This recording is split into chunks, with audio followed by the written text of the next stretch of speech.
Well, it's an issue that really has upset a lot of people in Nanaimo, specifically the Harewood neighborhood. The city's decision behind closed doors last fall to take out the middle and lower Colliery dams, renaturalize the Chase River through the park, and now that has spawned a group, the Colliery Dam Preservation Society, to step in, and not happy with that decision at all. They want these dams preserved. City Council, over the past few months, they've gone back and forth, and now these dams will be torn down and rebuilt is the decision that has been made, but still a lot of people not happy about that. And to break that down a little bit more, Jeff Solomon, a spokesman from the Colliery Dam Preservation Society.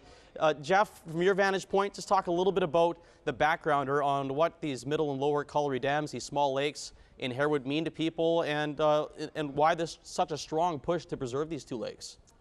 This is the single most important part of the south end of Nanaimo. That park is just instrumental for so many people. It's the history, the memories, the recreation. It has incredible value to not just the local community, but to the entire city of Nanaimo. It's a tourist attraction. It is the place for the south end of Nanaimo. And the community's really gravitated around this. This really is a special place for a lot of people, and even yourself, Jeff. You're prepared to move even if these dams get taken out, which is pending to happen coming up this summer. I think a lot of people live in the area and have moved to the area because of the proximity to the park. It's just the ties to the park and to the lakes are just enormous for people. And the potential thought of losing the lakes was devastating. And people have reacted very strongly because they needed to have a say in this process and to make sure that the park was preserved and valued as it should be. Now, I just want to break down a little bit about the differences here, because City Council has come back somewhat in the middle. There will still be, the Colliery dams will exist, but the originals, which are 100 years old now, very old structures, the BC Dam Safety branch of the government saying, hey, these aren't safe, they're an extreme risk of an earthquake and potential flooding, we've got to take these down. So the city saying, hey, we'll take out the dams and bring in new ones coming in next summer.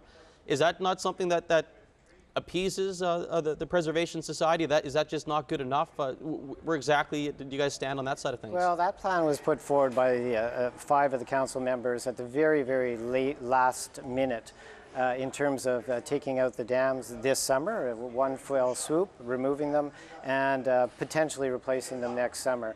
That's the most costly option by far. It would leave for $3 million. Basically, it's going to leave 2 extremely muddy pits. They'd have to fence off the entire park. The ecosystem would be destroyed. It makes no sense whatsoever to do it in that way. The process that we had and was approved by 4 of the council members was a systematic process, the least damaging to the ecosystem, keeping the park intact for a part of the park intact for the community for throughout the next 2 years, and it made sense in every way, and it was approved by the community in terms of if we had to replace the dams, this was the best way of doing it.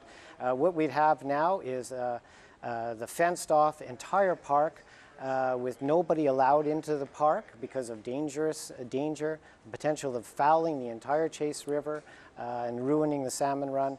And now there's an injunction that they're attempting to take, that if people show up at the park, you, I, and everybody here and everybody in Nanaimo could be charged by entering the park. That's not the best way of doing things. And we thought we have a better plan, and 4 of the council members agreed with that. And just on that plan that you guys had, Jeff, on rehabbing the dams, according to the information the city had with the engineering report, much more costly, however, $14.5 to $23 million to rehab it, as opposed to replacing the dams about $8 million to $8.5 million. So do you want to just speak to that discrepancy there? Okay. So rehabbing the dams could have been done quite easily within the studies, and Lauren Gale, our engineering consultant, pointed that out very in December. He pointed out exactly what needed to be done in terms of rehabbing the dams at a cost of $3 million, and that was the dams and the spillways.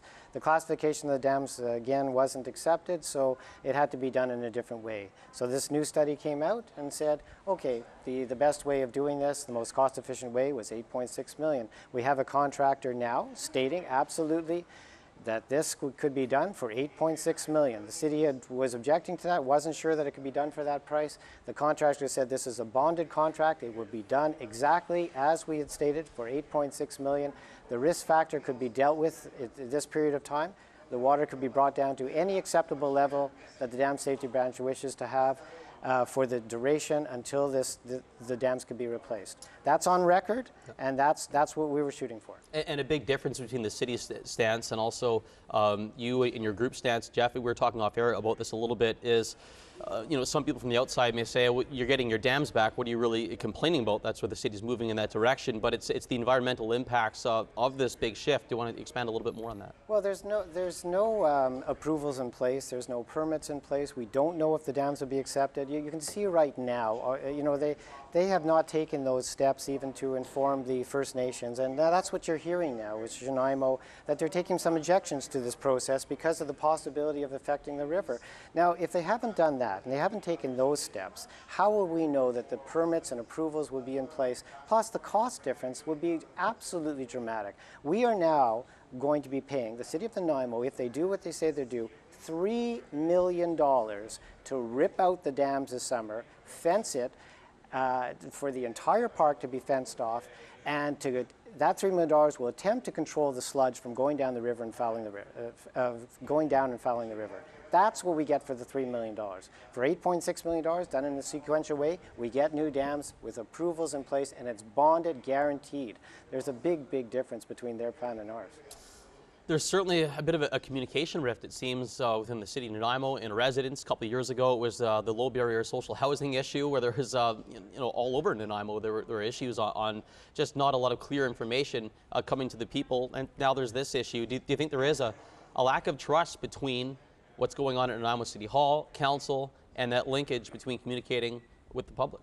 Well, absolutely. I think the problem is when the decisions are made, and this was made behind closed doors, with false information, by the way. I mean, 20 to 30 million was quoted to the councillors, 20 to 30 million to replace those dams at that point, and that they had taken every measure to look into the possibility of them being replaced. And the safety factor. The safety factor was immense. They were asked to make a decision on the spur of the moment at the end of October with incorrect and false information. And then that decision was made, and it was made years ago that they didn't see value in these dams. And then they brought this as an emergency measure, got council to say, oh, well, if they've got to go, they've got to go, and then told the community that this was the plan. That's not the way to do decisions. And they knew about these dams, that there was certain safety issues that were on record for years. And I'm talking going back over the last decade. Measures could well have been taken for years, and they didn't. They didn't do anything, and they didn't tell the council, and they never told the community that this was an issue. They brought it to everybody saying, oh, it's got to go now, and that's not okay. That wasn't the way to deal with an important issue like this for the entire community. So you talk about trust and communication, that's one huge part of it. Over the past few months, has there been any improvement? And it took this issue happening in camera to really spawn this reaction from the people of Nanaimo, specifically the Harewood neighborhood. But have you seen more signals of officials at City Hall and Council listening to the concerns of you and your group, Jeff? I would like to say yes, but that's actually not the case. What happens with this kind of scenario is that they become more entrenched.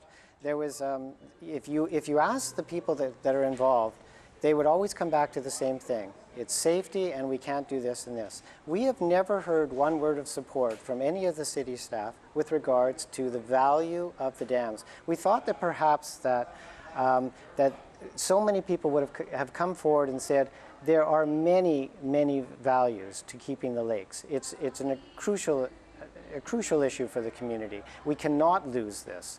And we would have hoped that that would have sunk in and there would be work towards that end. But that hasn't been the way. It's always become more and more entrenched, and it always comes back to the same thing. We need to get rid of the dams. And the safety issue is always brought up, okay? And the safety issue is a crucial one, all right? But we have been the ones, if safety is an issue. Now, that's fine. Jim Kipp is one of the members of council who understands this thing, was involved with emergency issues throughout for years and years. And he said seismic issues. are not the biggest issue. The dams are not the biggest issue. Staff have always said, the dam, if there's a seismic event, an earthquake, this would be one of the least issues that the city would have to deal with. However, given that there may be, and the Dam Safety Branch and everybody in the engineering studies say that there's problems with the dams, we are the ones who have said, if there's a problem, you should have told people before, okay? This last study that came out was actually in June of 2012. It was brought to City Council in October of 2012. Nothing was done. It was never addressed. And then they brought it as an emergency. And then they said after, we got the okay to take the dams out. And then they said, the dams are stable, we don't have to do anything for the course of the winter. And we had said, if there's an emergency here, please at least lower the water level. And Lauren Gale, our engineering consultant, went to the council. He costed it out. He said how you can do it. At least lower the water level. And we were told time and time and time again that it wasn't necessary. The dams were stable. Things are progressing as they wish. So if there's a safety issue, please deal with it. But now they say it was fine until May the 13th when we went and we proposed this plan about the sequential replacement of the dams, and now suddenly the dams have to go and no water in the dams. That doesn't make sense to a lot of people. It's almost like a Nanaimo version of the HST issue on the provincial scale here locally on people just feeling blindsided. What do you see would be a better process in terms of consulting between the city and the residents on really important issues like this? Okay, well, I think the idea is not to make the decision beforehand and then try to sell it over and over and over again. You need to go and actually consult with the community about a big decision like this. And I'm talking a huge decision for the community. You've seen and you've heard hundreds and hundreds of people, and now thousands of people coming out talking about this process, okay? So if you're talking about an issue that has these kind of ramifications, you make sure that you cover all the bases and you go to the community and you consult, and then you bring that information back, and then you try to figure out something that's going to work for everybody. But in this instance, that's the process that should take place. It's involved, and Doug White, the chief of the Nanaimo, and Doug Routley, our MLA, have said exactly the same thing. They're advocating for a stakeholders meeting. That's something that I went to City Council with in January. I said, listen, if you want to make decisions, if you really want to come to solutions, you get the people involved you get the people that this is important to, that are the stakeholders, and you get everybody involved in one room, and we'll make a decision. We'll come up with solutions. That's what you need. Now, Jeff, David Cutts, who was involved in the Clayoquot Sound protest many years ago, he's involved. The city has an injunction against him for making statements to the media about putting their bodies on the line, willing to be arrested to stop the contractors from coming in and tearing down these dams. Do you support the movement of Cutts? Will some of your supporters be involved and willing possibly to be arrested to stop crews from doing what they're going to do, tear down these dams? Well, we don't want them to tear down the dams this summer, okay? So just so we can confirm I'm well aware of that. And in terms of, thank you. In terms of David Cutts, and of course I know David, and he's a neighbor. He just lives down the street from me, and I've known him for many, many years. Now, nobody that I am aware of is a big proponent of what they call civil disobedience, and that's civil disobedience in terms of taking a stand on an issue like this. I think that it's important to realize that if people don't feel that they have had a legitimate say in the process, then sometimes people make other choices. We have never advocated for that whatsoever. We've always said there are solutions to be found. You just simply need to get people together and have the will and see the value, and you will come up with conclusions and solutions to this. With David, it isn't just David, by the way. It's John and Jane Doe. That's you and me and everybody here and everybody in Nanaimo that is now being said that they could be charged if they show up at the dam. If they show up at the dam and this process is taking place. This story is not going anywhere. Jeff, flat out of time. Thanks a lot for coming on. Thank you very much for having me, man. Jeff Sullivan, he is a spokesman for the Preserve the Colliery Dam Society. We really thank him for coming on to give insight on this group that really doesn't want these dams being torn down. That city's moving in that direction and to replace them next summer. That's another edition of Head On. Thanks so much for tuning in. I'm Ian Holmes.